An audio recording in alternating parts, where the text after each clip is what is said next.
인생은 엉킨 실타래와 같다라는 말이 있습니다. 아마 우리 남자들은 뭐 이렇게 뜨개질이나 이런 거 사실 잘 알기 때문에 모르겠지만 우리 여자분들은 뜨개질 같은 걸 할 때마다 그 실타래를 한두 번씩은 다 만져보셨을 것입니다. 예쁘게 뜨개질을 시작하기 위해서 그 실타래를 따놓고 하다 보면은 가끔가다 그 실들이 엉켜서 잘 풀리지 않는 경험들을 할 때가 있습니다. 마치 우리들의 인생이 그렇다는 것입니다. 인생이 곱게 예쁘게 뜨개질이 잘 돼서 좋은 작품이 나오는 것처럼 잘 뛰어든다면은 참 보기 좋은 인생이겠지만은 그 인생이 그렇지 않아서 살다 보면 삐뚤빼뚤하기도 하고 엉키기도 하고 또 이걸로 인해서 어려움을 겪을 때가 많다는 것입니다. 이런 어려움이나 이런 엉키는 문제가 간혹가다 나의 실수로, 나의 잘못으로 인해서 내가 어려운 곤란한 그런 처지에 경험할 때도 있지만은 때로는 나의 잘못 상관없이 주변 환경 때문이거나 또는 다른 사람의 잘못으로 인해서 내가 어려움에 당하는 그런 경우도 종종 볼 때가 있습니다.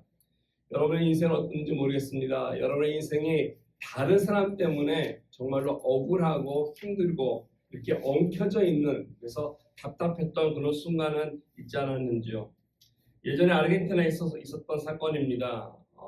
여자분인데 수사나라고 하시는 분입니다. 수사나 메르세데스라고 하시는 분인데 이분이 억울하게 옥살이를 17년 동안 하였습니다.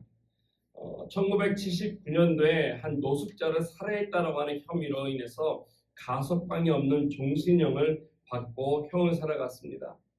근데 참 재밌는 것은 그녀를 했던 그 시대가 이 군사정권 시대 때문에 아무나 막 잡아다가 재판을 정말 1, 2분 안에 마치고 이렇게 끝내는 그런 상황이었기 때문에 정말로 억울한 그런 재판을 받고 그렇게 무기징역으로 들어가게 됐던 것입니다. 그때 어떤 일이 있었냐면은 그녀를 증언했던 한 사람이 있었는데 오직 한 사람만의 증언을 듣고 저 여자가 저 사람을 살해하는 것을 또는 저 사람을 만나는 것을 봤습니다라고 하는 그 한마디 때문에 그녀가 이 모든 죄를 뒤집었다는 것입니다. 나중에 알게 된 것은 그 이야기했던 증언했던 그 사람이 아주 상습적으로 거짓말을 잘하는 그리고 뇌물을 받는 이런 사람이었다는 사실이 알려졌고 나중에 진범이 있다는 것을 확인되면서 이 수산나라고 하는 사람이 여인이 풀려난 것입니다. 한 사람의 증언을 잘못해서 17년이라고 하는 세월을 억울하게 감옥에서 살아갔던 것이죠. 정말 억울하고 원통할 수가 없지 않을까 생각이 듭니다. 우리가 계획하지 않았지만 알게 모르게 우리들의 인생에서도 이렇게 훅훅 들어오는 어떤 일들로 인해서 계획이 틀어지기도 하고 답답하기도 하고 잘 풀려지지 않을 때가 있습니다. 그것이 인간관계 속에서도 그렇고 또 환경도 그럴 때가 많습니다. 이런 것들이 우리를 꼼짝달싹 할 수 없을 정도로 묶어놨을 때 우리는 어떻게 그런 상황 속에서 대처해 나가며 이것을 풀어나갈 수 있겠습니까? 몇 가지 방법들이 있습니다. 주로 사람들이 하는 것입니다. 엉켜있을 때 그리고 복잡할 때 그냥 그대로 살아가는 것입니다. 엉켜져 있는 대로 그냥 살아가다 보면은 풀리겠지, 어떻게 되겠지 하는 이런 사람도 있습니다. 그런데 이런 복잡한 문제들이 엉켜 있으면 엉킨 대로 놔둔다면은 가면 갈수록 또 꼬이고 또 엉켜서 결국에 그 실마리를 풀 수 없을 때가 있다는 것입니다. 두 번째 방법은 뭐냐면 이것을 어떻게든지 끊어야 되기 때문에 그냥 단칼로 잘라버리는 방법이 있습니다. 실타래를 잘라버리면은 하다가 엉켰기 때문에 쫙 잘라버리면은 금방 해결됩니다. 쉽게 해결됩니다. 그런데 그 실타래를 다시 쓸 수 없다라고 하는 결과를 가져옵니다. 사실 이렇게 단칼에 자르는 것들은 주로 누가 하냐면은 이 독재자들이나 위에 있는 권위 있는 사람들이 많이 한답니다. 옛날에 그리스의 정복자였던 알렉산더 대왕이 자주 사용했던 방법 중에 하나가 이거라고 합니다. 그가 어린 시절에 그의 부모가 이런 테스트를 했습니다. 마차를 신전에 묶어놓은 다음에 누구든지 저 마차에 매여있는 이 매듭을 풀 수 있는 자는 큰 상을 주겠다라고 하고 많은 청년들에게 도전했다고 합니다. 많은 청년들이 와서 열심히 그 매듭을 풀려고 했으나 그것이 풀리지 않자 알렉산더는 다가와서 자기 허리에 있던 칼을 뽑아서 단칼로 그 매듭을 잘라버렸다고 합니다. 확신합니다. 칼로 자르면은 분명히 잘라집니다. 그리고 그것을 끊어낼 수는 있습니다. 그런데 이렇게 된다면은 그것이 망가지기 때문에 또 받는 상처가 있기 때문에 자르는 사람이나 잘려져 나간 사람이나 참 힘들고 어렵게 인생을 살아갈 것입니다. 세 번째 방법이 있습니다. 그것은 뭐냐면은 시간이 걸릴지라도 정성을 다해서 한 가닥 한 가닥을 풀어나가는 것입니다. 정말 이것은 그 실타래를 소중히 여기고 그 실을 사랑하는 마음으로 그 실을 어떻게라도 다시 한번 내가 귀하게 쓰겠노라고 하는 다치지 않기 위한 마음을 가진 사람이 취하는 자세가 아닐까 생각됩니다. 모든 가락을 제자리 찾을 때까지 정성을 쏟아서 시간이 걸리지만 하나씩 하나씩 풀어나갈 때 그 실타래의 모든 가락들이 상하지 않고 다 풀리게 되고 그래서 이것이 다시 한번 우리가 쓸 수 있는 귀한 위치에 놓이게 된다는 것입니다. 근데 이것이 바로 성경에서 하나님께서 사용하시는 방법이라고 우리는 생각이 됩니다. 하나님이 우리를 바라보실 때 죄를 지은 우리 인간들이 죄를 짓는 그 순간 속에 하나님의 계획하심이 엉켜버렸습니다. 우리가 죄를 짓는 바람에 하나님께서 계획하신 것이 엉키고 뭔가 뒤틀어졌을 때 순간에 하나님께서 말씀 속에 불순종한 우리들을 단칼로 잘라버리실 수 있었습니다. 카오스가 되고 그래서 그 인생이 불행하게 되었을 때 우리를 단칼로 쳐내서 해결할 수 있었음에도 불구하고 우리 하나님께서는 그렇게 하지 않으셨다는 것입니다. 죄를 지은 우리를 향해서 오래 참으시고 기다리시고 사랑을 쏟으시고 정성을 쏟으시면서 마침내 우리가 깨닫고 돌아오기까지 우리 하나님은 참고 기다려 주셨습니다.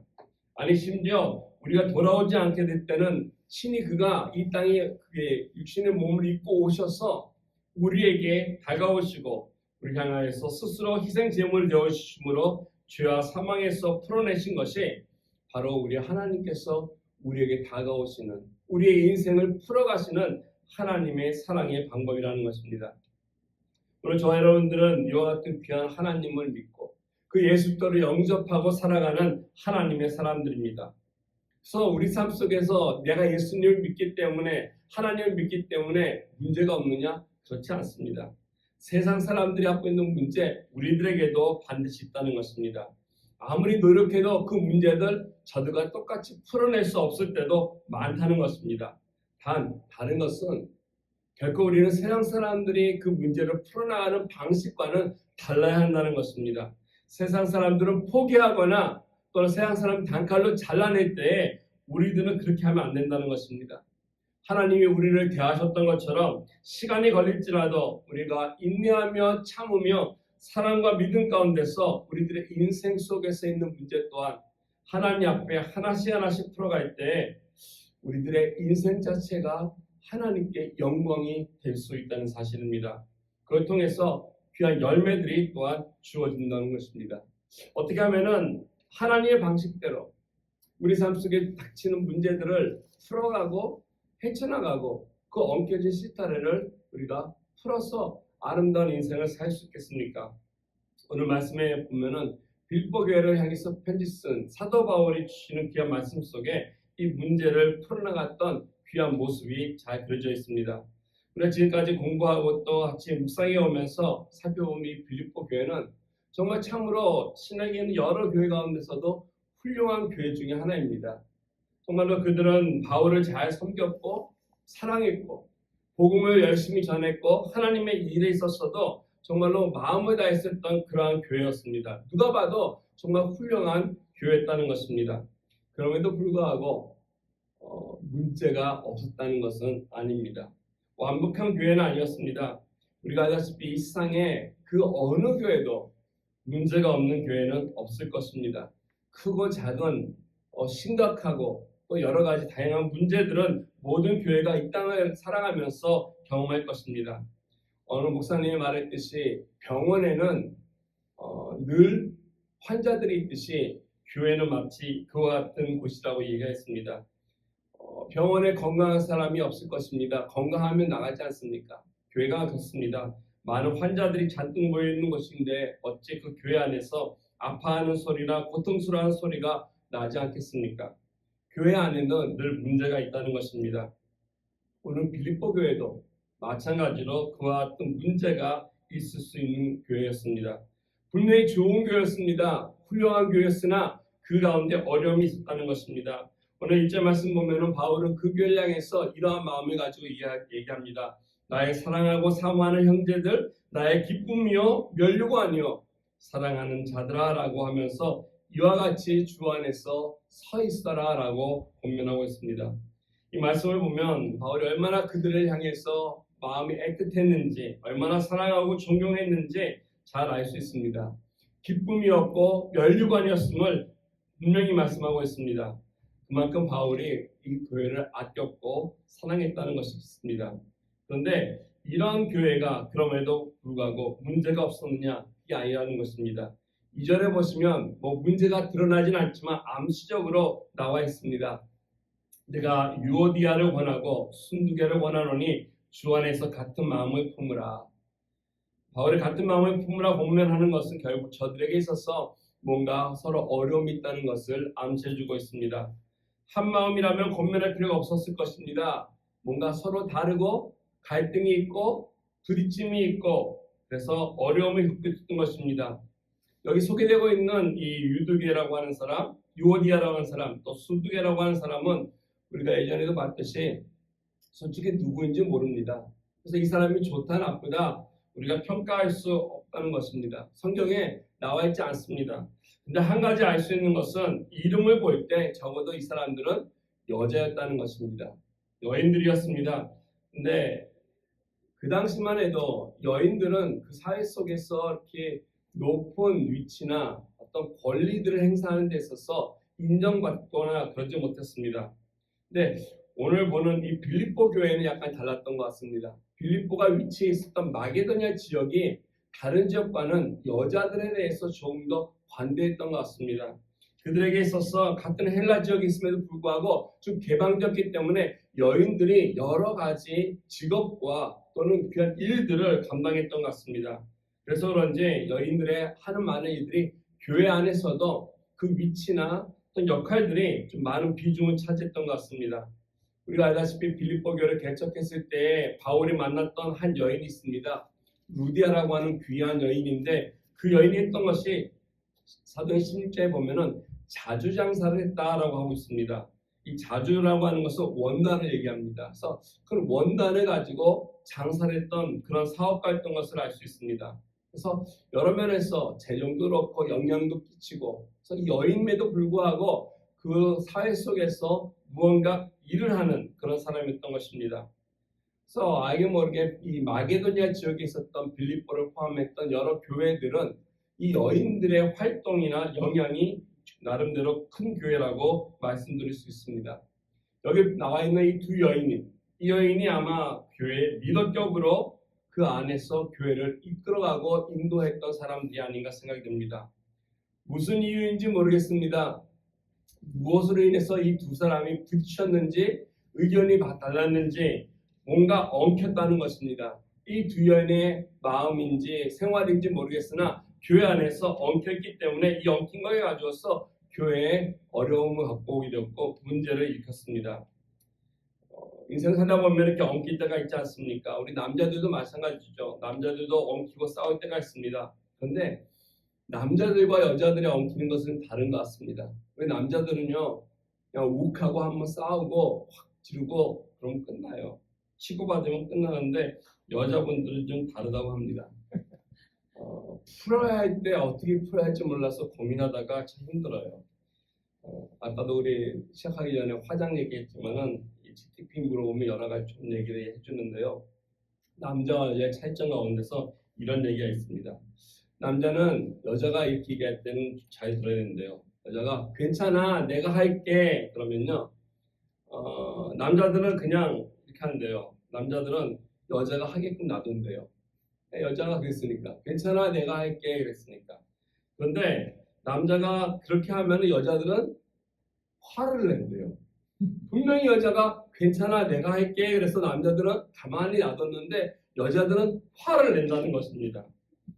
남자는 어떠냐면요, 여자가 괜찮아, 내가 할게. 그래서 화를 내면 왜 화를 내는지 우리는 물어보는 존재가 남자입니다. 이해를 못합니다. 여자가 어떤 존재냐면은 이처럼 여자는 괜찮아, 내가 할게. 그러면서 남자가 화를 내면서 남자가 왜 화를 내냐 물어보면 내가 왜 화났는지 몰라 하고 물어본다는 것이 여자입니다. 도대체 아이다가도 모르겠습니다. 여자들은 복잡합니다. 다행히 우리 교회는 남자 셋이 있는데 우리 남자 셋은 한 마음입니다. 계시는 여자분 세 분도 한 마음이시길 바라겠습니다. 자, 복잡한 마음 제가 헤아릴 수 없을 것 같습니다. 아무튼 여자들이 문제 생기면 꼬인다는 것입니다. 근데 빌립보 교회가 그랬던 것 같습니다. 뭔가 실타래가 엉킨 것처럼 엉켜 있었던 것 같습니다. 이렇게 되니까 기도가 멈추고 예배 분위기가 그렇고 여러 가지 어려움으로 내 편 네 편 갈라지면서 교회인 사람들이 분위기가 됐던 것 같습니다. 공동체도 힘들어지면서 하나님의 일을 제대로 하지 못하게 되다 보니까 바울이 오늘 이 문제를 다루면서 이렇게 고민하고 있습니다. 어떻게 풀어야 될지 이것을 해결해 줄 때 가만히 보니까 이 문제가 교회에 있는 여러 가지 어려움을 푸는 문제이기도 하지만 저희 여러분들의 인생을 살아가면서도 우리 개개인 삶 속에 닥치는 문제 속에서 이것이 꼬이기 시작하고 엉켜지기 시작할 때 이것을 풀어갈 수 있는 그런 원리를 이 본문에서 제시하고 있지 않나 생각이 됩니다. 어떻게 우리가 이와 같은 문제를 풀어갈 수 있겠습니까? 첫 번째로 우리는 그리스도 안에서 풀어갈 수 있다고 하는 사실입니다. 문제가 엉키면은 예수 그리스도 안으로 들어가야 할 것입니다. 세상에서 푸는 것이 아니라 인생의 문제를 푸는 열쇠가 주 안에 있기 때문에 그렇습니다. 우리가 정말로 문제를 해결하기 위해서 내가 예수 믿는 크리스찬이라면은 예수 그리스도 안으로 들어와야 합니다. 오늘 본문 1절에서 4절까지 보시면 짧은 구절임에도 불구하고 세 번씩이나 반복해서 나오는 표현이 있는데 그것이 바로 주 안에서라는 것입니다. 우리 하나님 안에서, 주 안에서, 하나님의 귀한 섭리 안에서, 명령 안에서 이 말씀 속에서 우리가 해야 하는데 오늘 말씀의 권면이 이렇습니다. 예수 그리스도 안에서 서라라고 말씀해주고 있습니다. 스테켓이라고 하는데 이거는 차렷이라는 뜻이에요. 차렷. 군대 용어로 군인들에게 있어 차렷하라는 것입니다. 반듯하게 서 있으라는 것입니다. 적군이 달려와도 움찔거리지 말고 물러서지 말고 담대하게 맞설 수 있도록 서 있는, 차렷하고 있는 이 자세를 얘기하고 있습니다. 빌립보 교회에 공격이 왔습니다. 여러 가지 어려움이 있었습니다. 이 어려움이 힘들고 복잡할지라도 그것을 이기기 위해서 서 있으라는 것입니다. 도망치지 말라는 것입니다. 그래서 오늘 말씀에 보면 2절에 같은 마음을 품으라라는 것입니다. 깨어진 마음, 갈라진 마음이 하나 되게 하기 위해서 우리가 예수 안에서 그리스도 안에 들어와야 한다고 하는 사실을 우리 바울은 먼저 우리에게 말씀해 주고 있습니다. 그러면서 이렇게 복잡해진 마음 속에서 4절 보니까 기뻐하라라고 하면서 그 마음 속에 예수 그리스도의 명령을 우리에게 주십니다. 문제가 있을 때 그걸로 인해서 인상을 찡그리고 머리 아파하는 것이 아니라 일단 내 삶 속에 주어진 모든 환경 속에서도 기쁨이 어디 있는지 찾으라는 것입니다. 그 기쁨을 잃지 말라는 것입니다. 세상 사람들은 문제가 오면 고민과 염려와 근심으로 인해서 그 마음속에 평강이 아니라 두려움과 불안함이 있습니다. 근데 예수 믿는 사람이 바로 그리스도 안에 서 있을 때 우리에게 기쁨이 주어지고 행복이 주어지고 이것을 놓치지 말라라고 하는 것이 중요하다는 것입니다. 문제보다도 내 마음을 다스림이 필요하다는 것입니다. 이것이 바로 그리스도 안에 있을 때 우리가 바로 우리 인생에 꼬이고 엉켜있는 문제를 풀기 시작할 수 있는 먼저 첫 번째 첫걸음이 될 수 있을 것입니다. 그리스도 안에 있을 때 예수님께서 나에게 하신 많은 것들을 생각해 볼 수 있습니다. 우리 하나님이 어떤 분인지를 우리가 바라볼 수 있습니다. 그의 능력과 지혜와 지식을 구하며 그와 함께하는 그 가운데서 나의 모든 것을 내어 맡길 수 있음을 우리는 깨달을 수 있다는 것입니다. 그렇기 때문에 우리들의 문제를 주 안에서 바라본다면 새롭게 다가와서 바라볼 수 있습니다. 예수 그리스도가 내 마음속에 있기만 하며 예수 그리스도와 함께 한다면 우리는 이러한 문제들을 해결해 나갈 수 있는 첫 단계를 우리는 나갈 수 있다는 것입니다. 근데 주님께서 내 마음에 없다면 어떻게 할까요? 우리는 주님을 영접하기만 하면 된다는 것이죠. 불러 모시기만 한다면 됩니다. 요한계시록에 있는 말씀처럼 우리의 음성을 듣고 밖에 계시기 때문에 언제든지 내가 마음을 열고 주님 들어와서 내 인생 속에 꼬여있고 엉켜있는 문제를 풀어주십시오라고 내 마음을 열고 그를 영접하면 그가 들어와서 함께 하신다는 약속의 말씀이 있듯이 우리가 주님과 함께하는 동안에 그가 내 삶을 컨트롤하고 다스리게 하시고 그걸 통해서 내 인생의 어렵고 복잡해진 문제가 하나씩 풀리는 그 과정을 걸어갈 수 있다는 것입니다. 이것이 우리의 첫 번째 과제입니다. 문제가 있을 때 세상을 달려가는 것이 아니라 문제가 있을 때 복잡할 때 나의 지혜를 구하고 경험을 구하는 것이 아니라 주님 앞에 달려가는 것이고 예수 그리스도 안으로 들어가는 것입니다. 두 번째로 우리가 해야 할 것은 뭐냐면 그런 가운데 우리 마음속에 넉넉한 마음이 필요하다는 것입니다. 대인관계 속에서 많은 사람들과의 문제가 우리들의 헤아릴 수 없는 실타래처럼 꼬일 때가 많습니다. 어디서부터 시작을 해야 할까 힘든 마음이 있는데 5절 보니까 바울이 우리 권면합니다. 너의 관용을 모든 사람에게 알게 하라라면서 주께서 가깝다라고 말씀해 주시는데 관용이라고 하는 단어가 나오고 있습니다. 이 관용이란 말은 여기 관용인데 사실 한 단어로 번역하기가 참 쉽진 않습니다. 쉬운 성경을 보니까 선하고 친절하다라고 번역이 되어 있습니다. 영어 성경도 별로 그렇게 많이 없는데 스페인어 성경은 참 많이 나와요. 이거를 아마벨리다, 프렌들리라고 번역하기도 하고요. 헨틸레사, 젠틀라고도 번역하고요. 컨시데라시온, 그러니까 배려한다라고도 번역하고요. 몬다, 그러니까 선한 것으로도 번역이 됩니다. 그래서 이 관용이 그냥 관용이 아니라 다양한 것을 포함하고 있는 단어입니다. 그래서 이런 것들을 좀 더 보면은 바클레는 이렇게 얘기하고 있습니다. 바클레 목사님은 정의보다는 좀 더 나은 것, 정의보다는 좀 더 나은 것이라고 하면서 이렇게 설명을 해주고 있는데 정의롭게 한다라고 하는 것은 내가 받는 대로 그대로 갚아주는 걸 얘기합니다. 네. 내가 10개 받았으면 10개 돌려주는 거. 있는 그대로 갚는 것입니다. 근데 이 인간관계에 있어서 정의롭기만 하면은 어떻겠습니까? 정의롭기만 한다면 문제는 없을 것입니다. 예.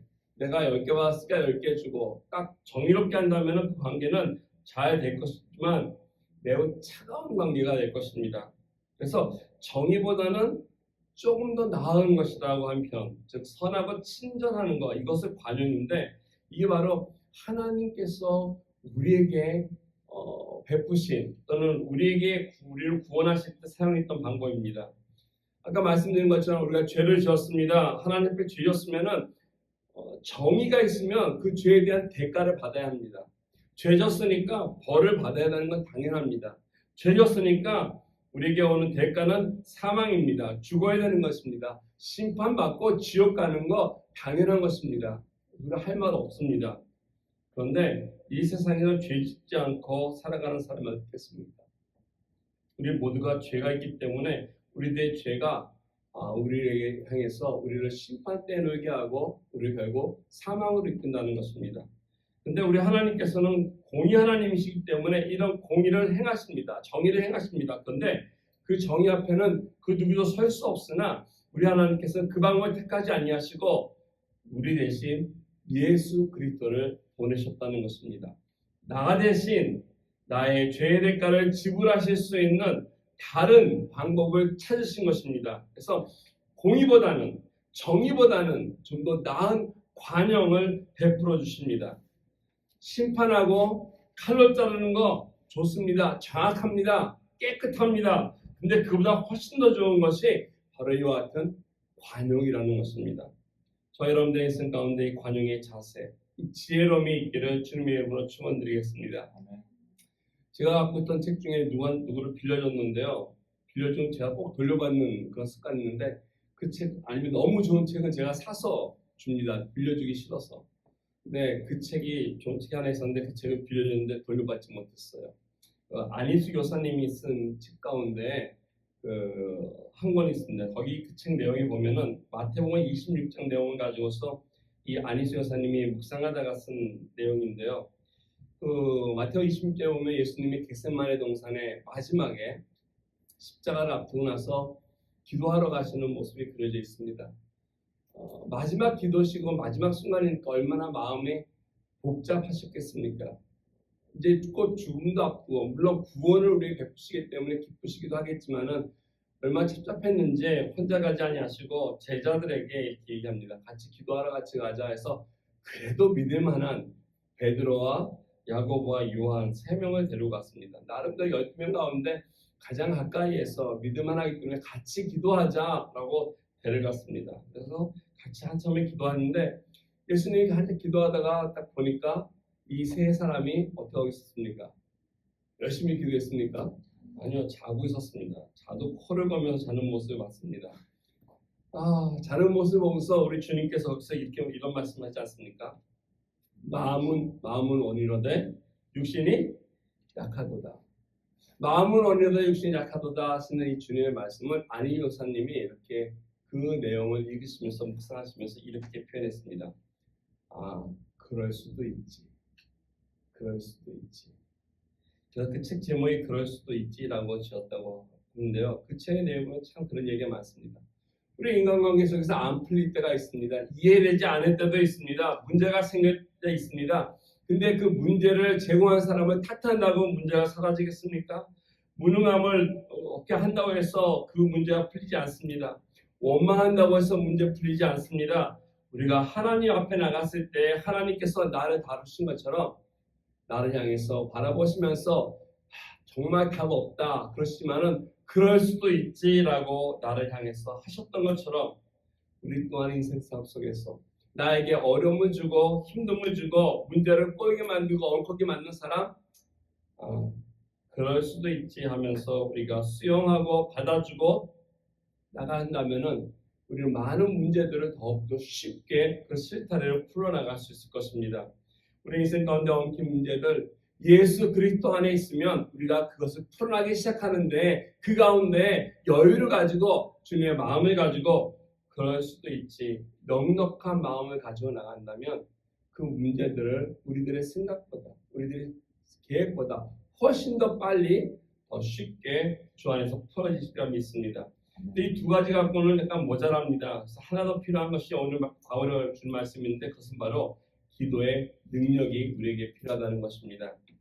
하나님 앞에 나와서 간구하고 기도할 때 우리 하나님께서 풀리지 않았던 우리들의 문제를 풀어주신다는 것입니다.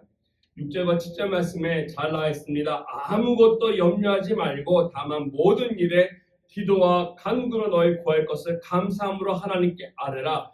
그리하면 모든 지각에 뛰어난 하나님의 평강이 그리스도 예수 안에서 너의 마음과 생각을 지켜주신다. 염려한다고 해서 문제가 풀리지 않습니다. 도움 안 됩니다. 걱정한다고 해서 그것이 해결되는 건 아닙니다. 염려하고 불안해하고 걱정하면 더 복잡해지고 더 꼬이고 엉키는 것이 문제라는 것입니다. 오늘 사도 바울은 우리에게 아무것도 염려하지 말고 그것 자체를 가지고 오직 이 오직이란 말이 중요한데요. 오직 한 가지만 하는 것이죠. 무엇을 합니까? 모든 일에 어떤 경우든지 상관치 말고 기도와 간구로 하나님 앞에 가지고 나오라는 것입니다. 기도하면 하나님이 풀어주십니다. 기도하면 하나님이 나의 편이 된다는 것입니다. 기도하면 하나님께서 직접 다스려 주시고 처리해 주시고 성취시켜 주시는 것입니다. 하나님이 나를 대신해서 할 수 있도록 역사하게 하는 것이 기도이기 때문에 하나님께서 나의 일을 하십니다.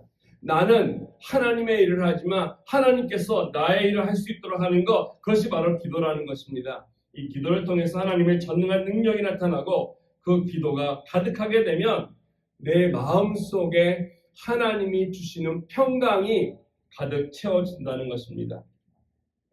많은 크리스천들이 이 사실을 잊어버리고 있고 이 기도를 마치 의무처럼만 생각합니다.